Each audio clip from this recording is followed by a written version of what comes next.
Good morning friends, स्वागत आहे तुमचं आजच्या प्री मार्केट रिपोर्टमध्ये. तर मग चला सुरुवात करूयात आजच्या प्री मार्केट रिपोर्टला आणि जाणून घेऊयात की आज आपल्या स्टॉक मार्केटमध्ये काय होऊ शकतं ते.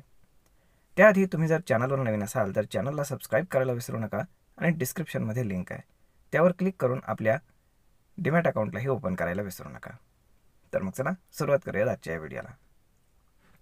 मित्रांनो, काल मात्र लोक थोडेसे खुश झाले कारण एक डेटा थोडासा ठीकठाक आला. तर तो डेटा होता FIचं सेलिंग. FIजनं काल 500 कोटींपेक्षा कमी सेलिंग केलेलं आहे आणि डोमेस्टिक इन्स्टिट्यूशन्सनं साधारण 250 कोटींच्या आसपास बाईंग केलेलं आहे.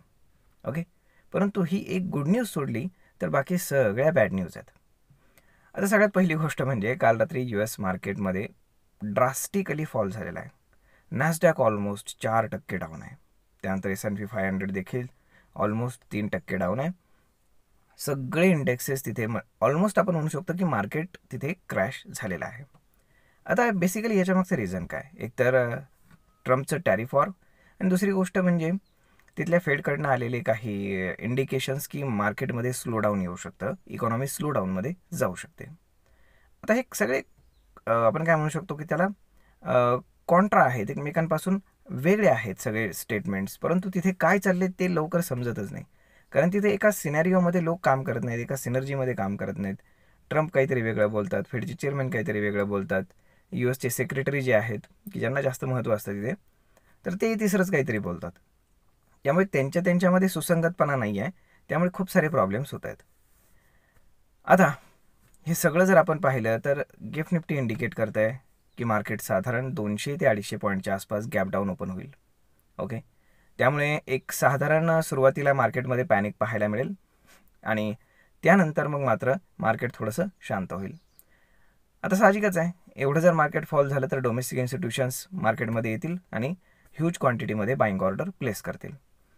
परंतु खरा प्रॉब्लेम मला काय वाटतो की गेल्या 3-4 महिन्यामध्ये जे काही हळूहळू रिटेल पीपल्स जे आहेत तर त्यांनी SIP जे स्टॉप्स केलेले आहेत तर त्याचा इम्पॅक्ट हळूहळू यांच्या पैशावरती आपल्याला पाहायलाच मिळणार आहे. कारण आजपर्यंत यांच्याकडे खूप सारे पैसे होते डोमेस्टिक इन्स्टिट्यूशन्सकडं FIजला काउंटर करण्यासाठी.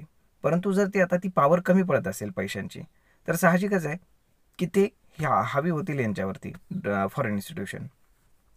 त्यामुळे त्याचा बॅड इम्पॅक्ट आपल्याला हळूहळू मार्केटवरती पाहायला मिळू शकतो.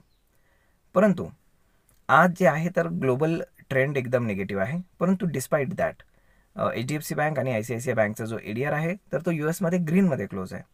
परंतु आपल्याकडे तशी परिस्थिती राहील का ते सांगणं थोडंसं अवघड आहे. त्याचं कारण आहे इंडसइंड बँक.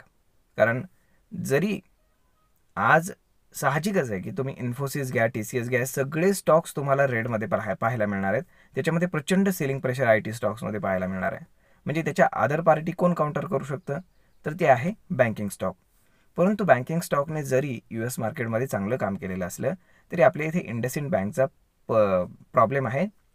त्यामुळे आजसुद्धा त्याच्यामध्ये प्रचंड सेलिंग आपल्याला इंडसइंड बँकमध्ये पाहायला मिळणार आहे.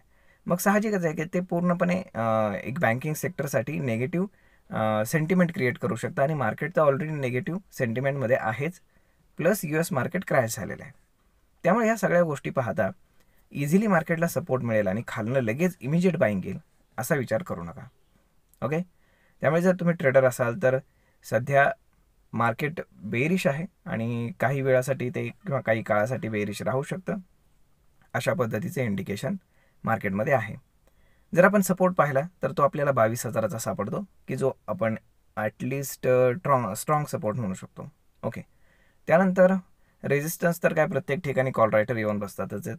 परंतु जी काही आपण एक पुलबॅक आपण म्हटला होता तर तो पुलबॅक सस्टेन झालेला नाही आपल्याला दिसत आहे आणि जी काही रॅली होती त्याच्या 50%पेक्षा जास्त ती आता रिट्रेस झालेली आहे. त्यामुळे तो जो ट्रेंड आहे की जो हायर हायचं क्रिएशन करू शकत होता तर तो ट्रेंड आता बेंड झालेला आपल्याला पाहायला मिळतो. आता एकच होप आहे ती म्हणजे जर मार्केट 22,000पासून परत एकदा जर वर गेलं तर एक डबल बॉटम क्रिएट होऊ शकतो. परंतु तो सक्सेस होण्यासाठी जो आत्ताचा फर्स्ट रेजिस्टन्स आहे जो साधारण आहे तो 22,700च्या आसपास, तर तो ब्रेक करून मार्केटनं वर जाणं प्रचंड गरजेचं आहे.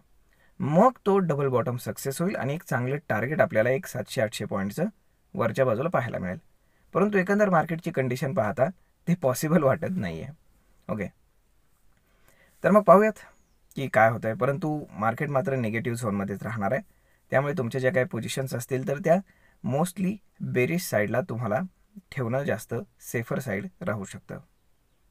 तर मग आता ग्लोबल सेंटिमेंट प्लस जे काही लोकल सेंटिमेंट आहे दोन्ही बॅड आहे.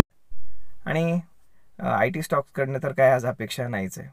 तर मग पाहूयात की आज कोण नवीन बाहेर येतो आहे की जो मार्केटला सपोर्ट करू शकतो. FMCG आहे, त्यानंतर एनर्जी स्टॉक्स आहेत, त्यानंतर गव्हर्नमेंट PSUज आहेत. हे लोक सपोर्ट करू शकतात मे बी. आय होप तुम्हाला हा व्हिडिओ ही माहिती नक्कीच ट्रेड आणि इन्व्हेस्टमेंट करण्यासाठी उपयोगी पडत असेल.